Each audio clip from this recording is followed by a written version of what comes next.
Show का बहुत अच्छा रिस्पॉन्स मिल रहा है और इसीलिए अब हम 10 बजे से 8:30 बजे शिफ्ट हो गए हैं और उसके बाद लोगों का और ज़्यादा प्यार मिलना शुरू हुआ है क्योंकि ज़्यादातर छोटे शहरों में लोग 10 बजे तक ज़्यादातर लोग सो जाते हैं, जो हमें शुरू से लग रहा था जब हमें टाइम स्लॉट मिला था। और आई थिंक वो मैनिफेस्ट किया था यहाँ पे सबने कि सर्दियाँ आएँ उससे पहले हमारा टाइम स्लॉट चेंज हो जाए क्योंकि और जल्दी लोग सोने लगते हैं, और वो बहुत जल्दी हो गया।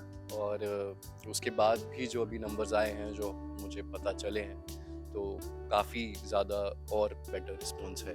मुझे हर जहाँ मैं जाता हूँ वहाँ पे मुझे कृष्ण कन्हैया के नाम से लोग बुलाते हैं। तो बट आई थिंक एक कृष्ण जी की कृपा है कि मैं घिरा रहता हूँ लड़कियों से। और बट हाँ, बहुत इंटरेस्टिंग भी हो जाता है जब ऐसी कहानी होती है, और लकीली वैसा हर बार हुआ है मेरे साथ। और यहाँ भी ऐसा ही है कि एक तरफ प्यार है और एक तरफ ज़िम्मेदारी। नहीं, नहीं, वो कितना भी छोटा रोल हो, लेकिन उससे ज़्यादा इम्पैक्टफुल रोल मैंने अपने करियर में नहीं किया है, जो 10 साल हो गए हैं।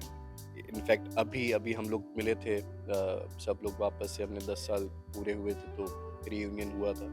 और वो सारी चीज़ें लगती नहीं है कि 10 साल हुए हैं, और जो अभी भी लोगों का प्यार मिलता है उस शो की वजह से, वो I think I am very grateful for it. वो once in a lifetime opportunity थी, टू बी ऑनेस्ट। हाँ, मतलब मुझे ये था और इसीलिए मैंने थोड़ा सा अभी भी बीच में टाइम लिया था।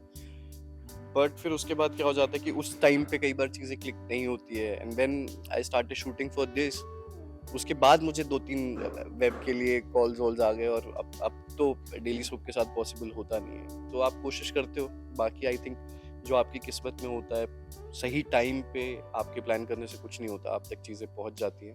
और होपफुली जब होना होगा वो होगा ज़रूर, और मतलब वो मैं करूँगा तो 100% मुझे पता है, भले ही उसमें साल, 2 साल, 3 साल जाएँ, लेकिन वहाँ तक तो मैं पहुँचूँगा। 100 में पॉसिबल ही नहीं हो सकता। अभी हम तो मंडे टू संडे काम कर रहे हैं और रोज़ टेलीकास्ट देना है, तो और एक शेड्यूल में डेट्स चाहिए होती हैं। फिर एक और वेब के लिए मुझे था जिसमें प्राइमरी कैरेक्टर था, एकदम वो लीड नहीं था, बट स्टिल 10 दिन भी पॉसिबल नहीं है निकालना। तो ठीक है, लेकिन जो मैं कर रहा हूँ मैं उससे बहुत ज़्यादा खुश हूँ, जब उसका टाइम आएगा तो वो करेंगे। हाँ, मतलब बिग बॉस के लिए तो कई बार हो चुका है।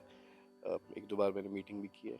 बट आई डोंट नो, मैं लास्ट मोमेंट तक पहुँच के मुझे लगता है कि मैं उसके लिए रेडी नहीं हूँ अभी, या फिर मैं थोड़ा और वेट कर सकता हूँ, शायद कुछ सालों बाद करूँ। बट खतरों के लिए नहीं आया यार, खतरों में करना चाहता हूँ। तो होपफुली वो पहले हो जाए बिग बॉस से। बिग बॉस एनी टाइम मतलब बड़ा शो है, और सलमान खान होस्ट करते हैं उसे, तो वो उनकी लेगेसी है जो पिछले 10 सालों से उन्होंने उसको वहाँ तक पहुँचाया है। देखिए, नंबर्स भले ही कभी कम भी होते हैं, ज़्यादा भी होते हैं, लेकिन जो वो इम्पैक्ट छोड़ के जाते हैं उतने टाइम में, वो पूरे साल आई थिंक जितने कंटेस्टेंट वहाँ पे होते हैं उसकी वजह से वो उनको वो फेम मिलता है, और उस टाइम पे आई थिंक वो फाइनेंशियली भी बहुत कुछ कर पाते हैं। तो वो एक ऐसा शो है जहाँ पे आप जाके अपने आप को फाइनेंशियली स्टेबल कर सकते हो, अगर आपने, मुझे लगता है कि 3 में से 1.5 महीने भी निकाल लिए वहाँ पे तो।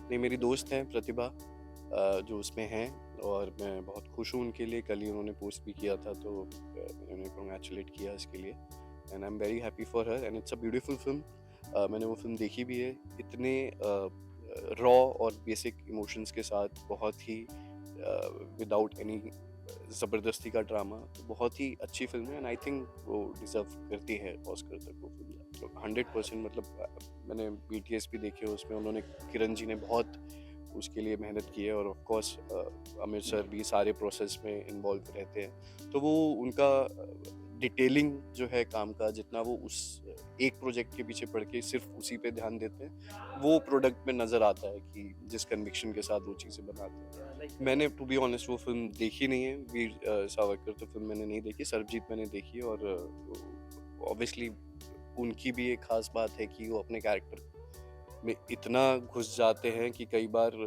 अपनी हेल्थ को भी भूल जाते हैं, और उन्होंने एक बार नहीं ऐसा कई बार किया है transformation, which is not easy, and her actor के बस की बात है नहीं वो। तो आई थिंक इतने एफर्ट्स उन्होंने उस फ़िल्म में भी डाले हैं, बीच में काफ़ी चर्चा में थी वो फ़िल्म। तो आई एम श्योर, मैंने नहीं देखी है, बट अगर वो ऑस्कर तक गई है तो इतनी अच्छी बनी होगी। पे आ रहा था कि मतलब अगर आप मुझसे ऐसे पूछो मेरा आइडियल रोल क्या है, तो आई से कि रॉक स्टार, क्योंकि परफॉर्मेंस में इतने ज़्यादा लेयर्स थे।